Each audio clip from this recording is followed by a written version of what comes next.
এতদিন ইন্টারনেট বন্ধ থাকার কারণে যেই গণহত্যা, যে লোমহর্ষক ঘটনাগুলো চাপা দিয়ে রাখা হয়েছিল, সেই সব কিছু জানতে চলেছেন আজকের এই ভিডিওটিতে। এরই সাথে জানতে চলেছেন দেশের বর্তমান পরিস্থিতি কি, কবে নাগাদ মোবাইল ডেটা চালু করা হবে, ফেসবুক কেন বন্ধ করে রাখা হয়েছে, বাংলাদেশ থেকে কি ফেসবুক সহ অন্যান্য সোশ্যাল মিডিয়া চিরতরে বন্ধ করে দেওয়া হবে, এই পর্যন্ত কত হাজার মানুষের মৃত্যু ঘটেছে, সবকিছু এই ভিডিওটিতে জানতে চলেছেন। শুরু করার আগে ভিডিওটিকে লাইক করে কমেন্টসে লিখে জানান আপনি ভিডিওটি কোথা থেকে দেখছেন। তো চলুন শুরু করা যাক। গত এক সপ্তাহ ইন্টারনেট বন্ধ থাকার কারণে দেশে কত হাজার মানুষের মৃত্যু ঘটেছে তা আপনার কল্পনার বাহিরে। কি অবাক লাগছে? ভাবছেন হাজার হাজার মানুষের মৃত্যু ঘটলে টিভি চ্যানেল, গণমাধ্যম আমাদেরকে তা দেখায়নি কেন? এর কারণ হচ্ছে টিভি চ্যানেল আপনাকে সেটাই দেখায় যেটা সরকার তাদেরকে দেখাতে দেয়। এমন হাজারো গণহত্যার ভিডিও সাংবাদিকদের ক্যামেরায় রেকর্ড হয়েছে ঠিকই, কিন্তু সেই ঘটনার রেকর্ড পর্যন্তই থেকে যায়।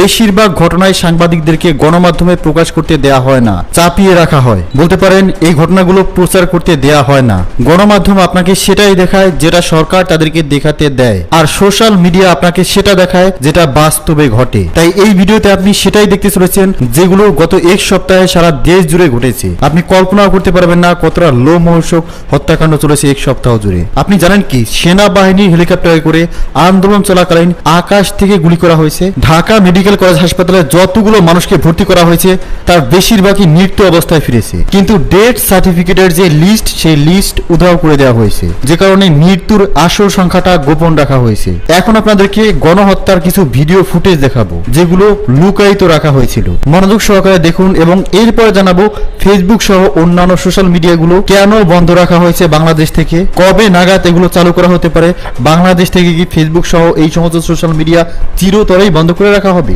তার আগে এই ভিডিওগুলো দেখুন।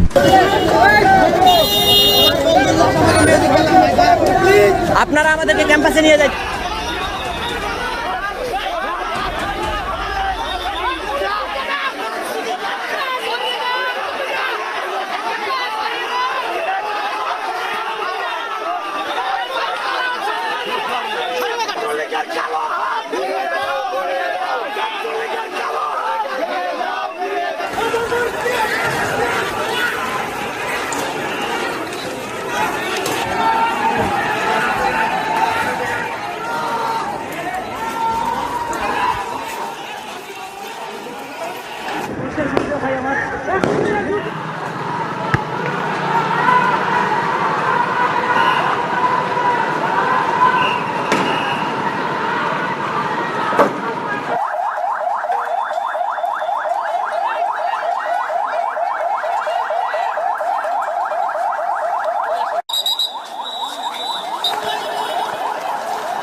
এগিয়ে যাচ্ছেন তারা।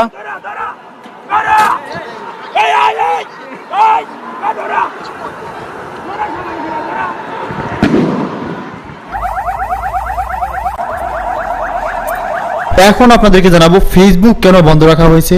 ফেসবুক সহ অন্যান্য সোশ্যাল মিডিয়াগুলো কি বাংলাদেশ থেকে চিরতরে বন্ধ রাখা হবে? এই প্রসঙ্গে বাংলাদেশের আইসিটি প্রতিমন্ত্রী জুনায়েদ আহমেদ পলক বলেন, আমরা ফেসবুক, টিকটক, অন্যান্য সোশ্যাল মিডিয়ার কাছে চিঠি পাঠিয়েছি। এই সমস্ত সোশ্যাল মিডিয়াকে বাংলাদেশে তাদের নিজস্ব অফিস স্থাপন করতে বলেছি।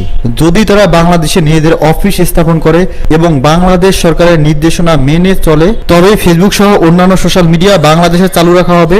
অন্যথায় এই সমস্ত সোশ্যাল মিডিয়া বাংলাদেশ থেকে অতি শীঘ্রই বন্ধ করে দেওয়া হবে। এ বিষয়ে আপনাদের মন্তব্য কমেন্টসে লিখে জানান। পরবর্তী আপডেট সবার আগে দেখার জন্য চ্যানেলটিকে সাবস্ক্রাইব করুন।